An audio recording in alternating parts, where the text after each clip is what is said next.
In 1919, Boston didn't drown in water. It drowned in a 2 million gallon wave of boiling syrup. A 50-foot steel tank groaned, glitched, and then uninstalled an entire neighborhood in seconds. Welcome back to the Silent Archives. Today we're unboxing the Great Molasses Flood. Sweet, sticky, and 100% fatal. They said the air smelled like cookies while people were being crushed by the weight of a mountain. A total hardware failure.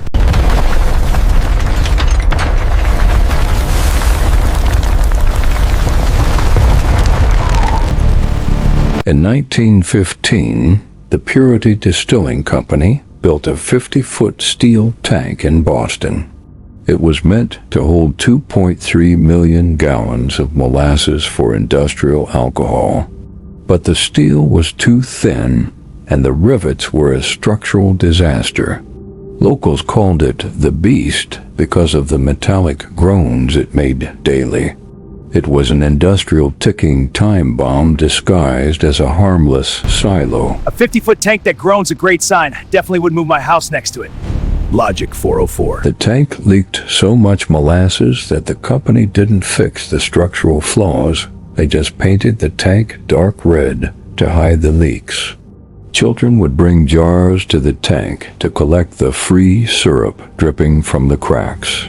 The company knew the system was crashing, but they chose to skin the UI instead of patching the core, a corporate hotfix that cost lives. Can't fix the leak? Just paint it red. If you can't see the failure, it isn't happening, right?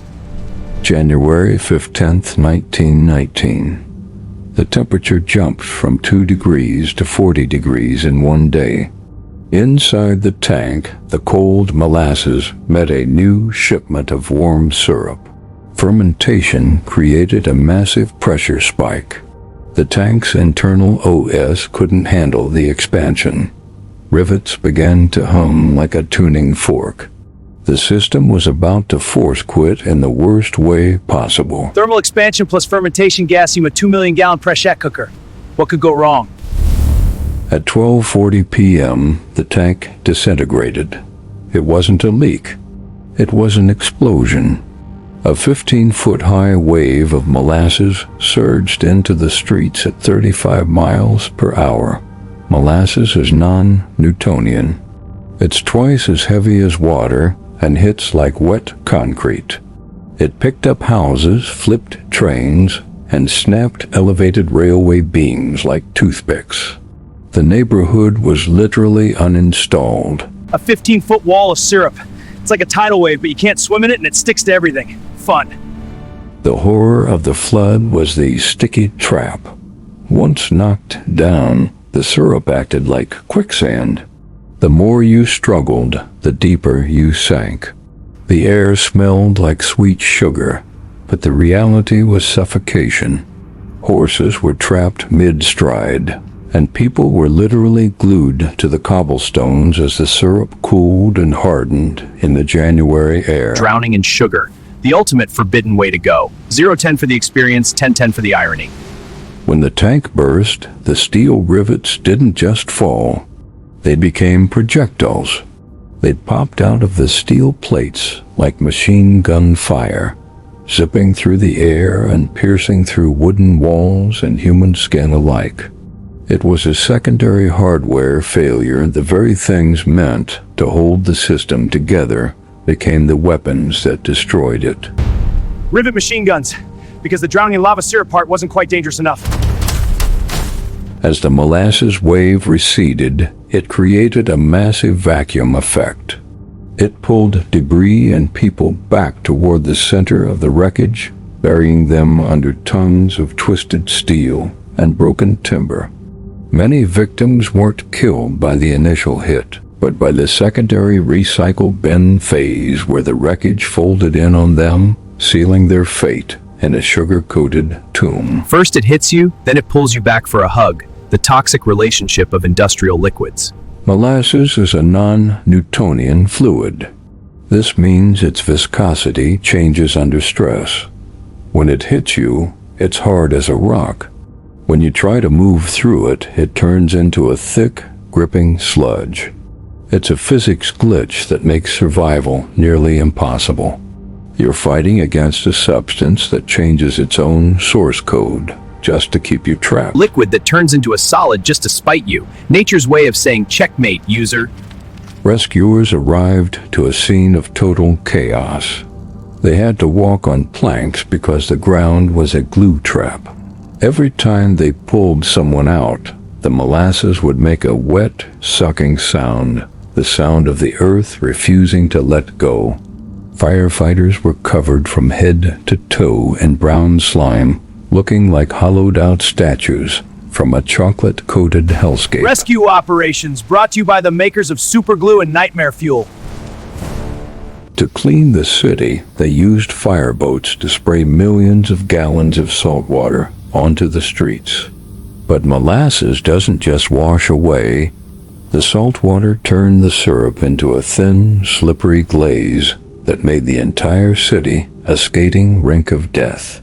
It was a software update that just introduced new bugs, making the cleanup twice as long and 10 times as dangerous. Cleaning syrup with salt water. It's like trying to fix a virus by deleting your System32 folder.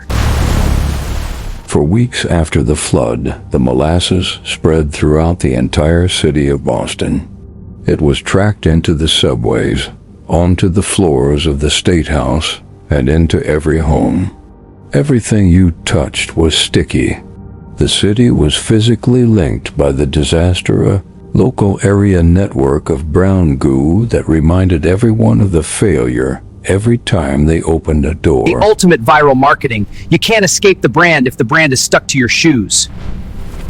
The company tried to claim the tank was blown up by anarchists. They blamed a terrorist hack rather than admitting their own engineering failure. It took 6 years and 119 lawsuits for the court to find them guilty. It was the first time in history that a major corporation was held accountable for a systemic hardware failure. A rare win for the users. It wasn't our bad engineering, it was a ghost. Yeah, anarchists. Nice try, Purity Distilling. For decades after the cleanup, Bostonians claimed that on hot summer days, the smell of sweet, rotting molasses would still rise from the cobblestones and the old cellar walls. The archive never truly closes. The scent was a ghost in the machine, a sensory reminder that 21 people were deleted because a company wanted to save money on steel plates. The smell of death, but make it butterscotch. A haunting scent for a haunted city. Scientists later modeled the flood and found that the cold, January air made the molasses 100 times more viscous than it should have been. It wasn't just a wave. It was a slow-motion crushing machine. The cold air overclocked the syrup's lethality. If this had happened in July, the casualties would have been lower. The timing was a perfect, deadly alignment. Winter, the ultimate force multiplier for industrial accidents. Great for the archive, bad for the humans. Autopsies of the victims revealed a unique medical horror: Boston brown lungs. Because the molasses was so thick and sweet, it coated the respiratory tract instantly, sealing the lungs like they had been dipped in wax. It was a physical, read-only mode for the body. You couldn't inhale. The system just timed out under a layer of industrial sweetener. Lungs dipped in wax. It's like a luxury candle, but you're the wick. Very archive chic. Collectors still find the original rivets in the soil around Boston's North End. Each one is a piece of corrupted data from 1919. These rivets were manufactured with high levels of phosphorus, making them brittle, a day-one bug that the engineers ignored. Every rivet found is a physical reminder that cheap parts create expensive funerals. If you find a rusted rivet in Boston, don't keep it. It's a cursed save file from a crashed era. It wasn't just humans. Dozens of workhorses were trapped in the syrup. Because they were so large and panicked, they sank faster. Police had to shoot the horses mid-flood because they couldn't be pulled out of the glue. It was a mass deletion of the city's primary transportation system, a hardware crash that left the city paralyzed and silent. The horses were literally stuck in the mud, except the mud was candy. Worst day at the ranch ever. The molasses flowed into the Boston harbor, turning the water a deep, murky brown for over 6 months. The harbor became a dead zone where nothing could breathe. The syrup consumed all the oxygen in the water, a literal environmental blue screen. The harbor didn't recover until the winter of 1920. The system took a full year to reboot. The ocean turned into a milkshake. Sadly, there were no giant straws, only dead fish. The company was named Purity Distilling, yet their product was the most impure, toxic force the city had ever seen. The name was the ultimate branding glitch. They sold the purity of industrial progress, but delivered the chaos of industrial neglect. It's a reminder that in the archive, the bigger the promise, the harder the crash. Purity.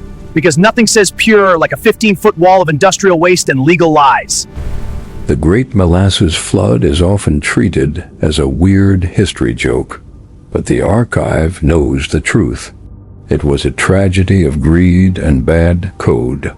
21 people were deleted, 150 were injured, and a city was scarred by sugar. The file is open. The warning is clear. When the system groans, don't just paint it red. Patch it before it explodes. Stay curious, stay sticky, and maybe avoid giant tanks of syrup. Just a suggestion. The Great Molasses Flood. Proof that even the sweetest things can become a weapon if the system fails. They say on hot summer days in Boston, you can still smell the sugar in the Old North End. Archive never truly washes away. Comment below, what's an innocent thing that secretly terrifies you? I'm checking the vault for the best answers. Like to stabilize the tank. Subscribe to keep the archive from leaking. Don't get stuck. Vaulting this file. Stay curious, stay sticky. See ya.